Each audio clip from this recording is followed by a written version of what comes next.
Everyone, स्वागत है आपका हमारे यूट्यूब चैनल पे।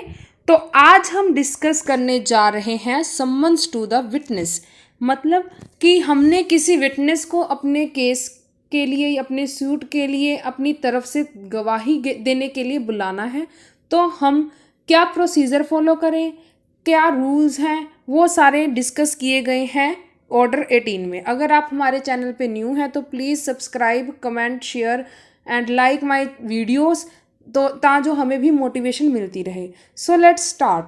रूल 1 बात करता है कि जो लिस्ट होगी विटनेस की वो हमने फाइल करनी है, या फिर जिस दिन कोर्ट ने on the date fixed by the court, या फिर 15 दिन के बीच बीच after the settling the issues. मतलब जब कोर्ट ने इश्यूज फ्रेम कर दिए उसके 15 दिन के बीच बीच में। ठीक है, हमने पर्पस बताना है कि इस विटनेस को क्यों बुलाया जाएगा।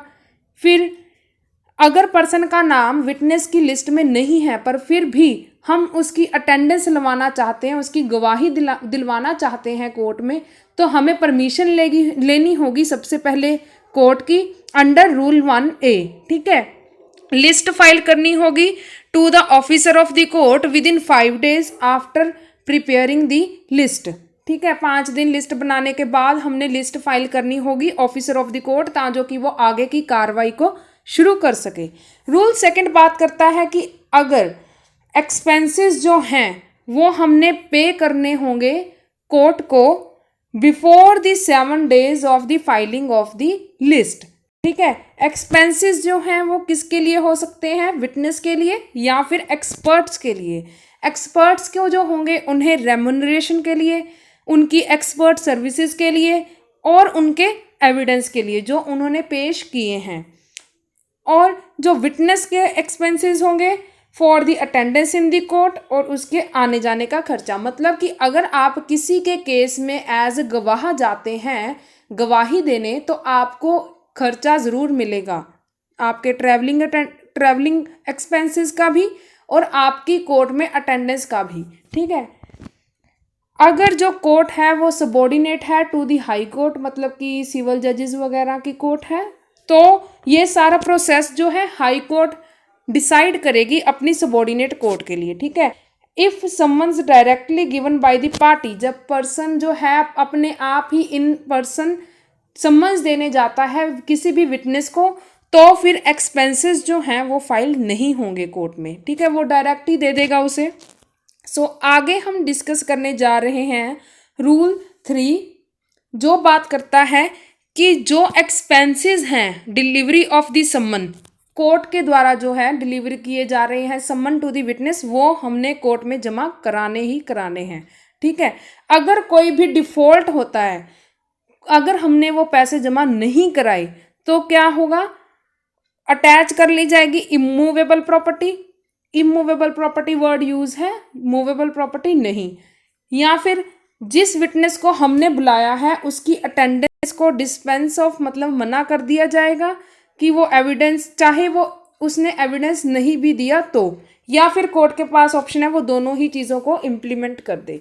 ठीक है, दूसरी बात की गई है कि अगर व्हेन डिफॉल्ट टू पे expenses when attendance for more than 1 days of the witness, अगर एक विटनेस की गवाही को हमने 1 से ज़्यादा दिन के लिए हमने उस विटनेस को यूज़ करना है, उसकी गवाही लेनी है, तो उतने ही दिनों के लिए कोर्ट में एक्सपेंसेस जमा कराए जाएंगे। ठीक है, किसके लिए, ताजों की जो हमने डिस्कस किए हैं रूल 2 में, उसकी ट्रैवलिंग के लिए एटसेट्रा।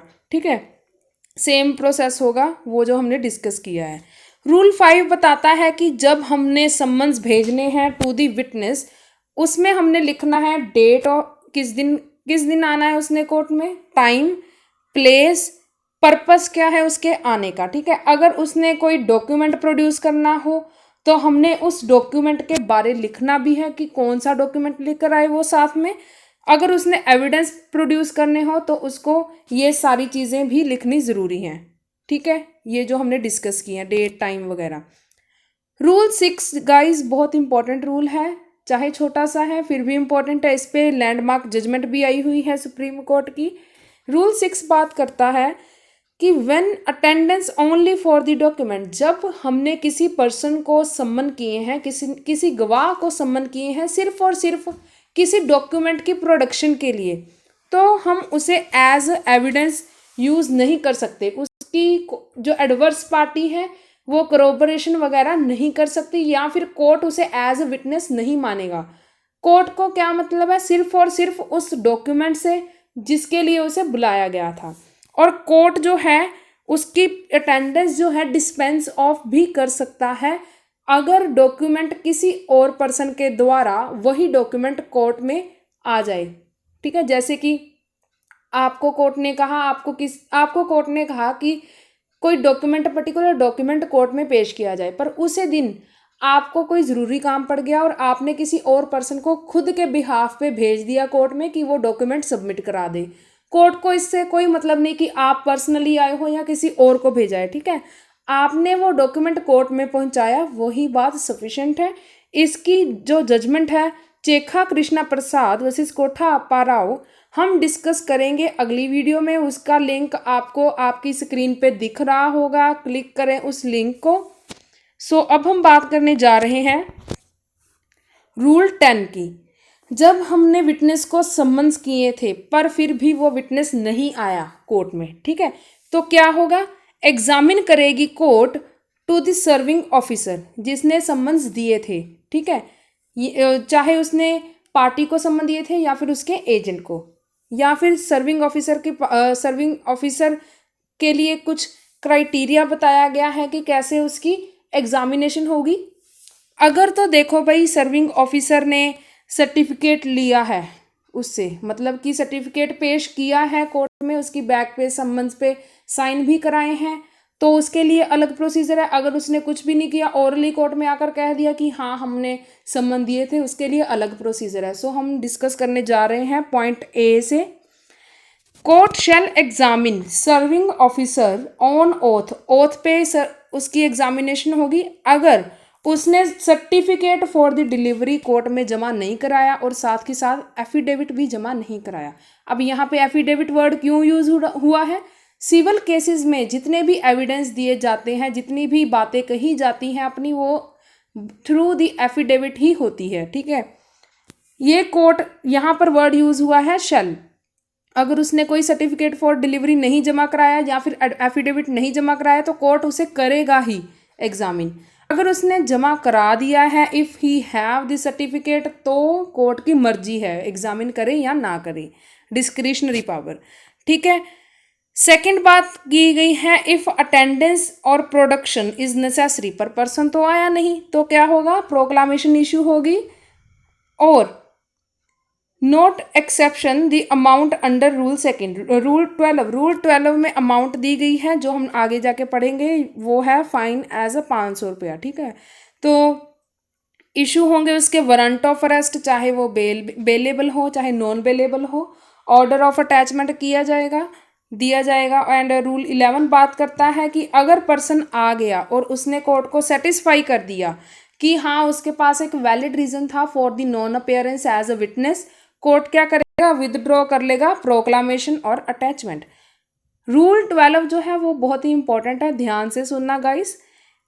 अगर वो नहीं आया तो क्या होगा, फाइन इम्पोज होगा उससे 500 रुपये का, सेल कर दी जाएगी उसकी प्रॉपर्टी जो अटैच की गई थी, पर एक कंडीशन है कि वो जो प्रॉपर्टी होगी उसका अमाउंट जो है 500 रुपये से ज़्यादा नहीं होना चाहिए। ठीक है, कोई फ़र्क नहीं पड़ता, नॉट विद स्टैंडिंग का मतलब होता है कि कोई इफेक्ट नहीं पड़ता कि कोर्ट ने प्रोक्लामेशन नहीं इशू की या फिर वारंट नहीं इशू किया या अटैचमेंट नहीं की, कोर्ट फिर भी इम्पोज कर सकता है फाइन उस पर्सन पे और उसे कह सकता है कि तुम कोर्ट पे क्यों नहीं आ रहे। ठीक है, पूछ सकता है। If payment of fine then withdrawal of the attachment by order of the court. ठीक है, कोर्ट ऑर्डर कर देगा कि इसकी अटैचमेंट को विदड्रॉ करो। तो गाइज ये था सारा हमारा आज का टॉपिक। अगर आपको हमारी वीडियो पसंद आई हो, please like share comment and subscribe my channel. Thank you.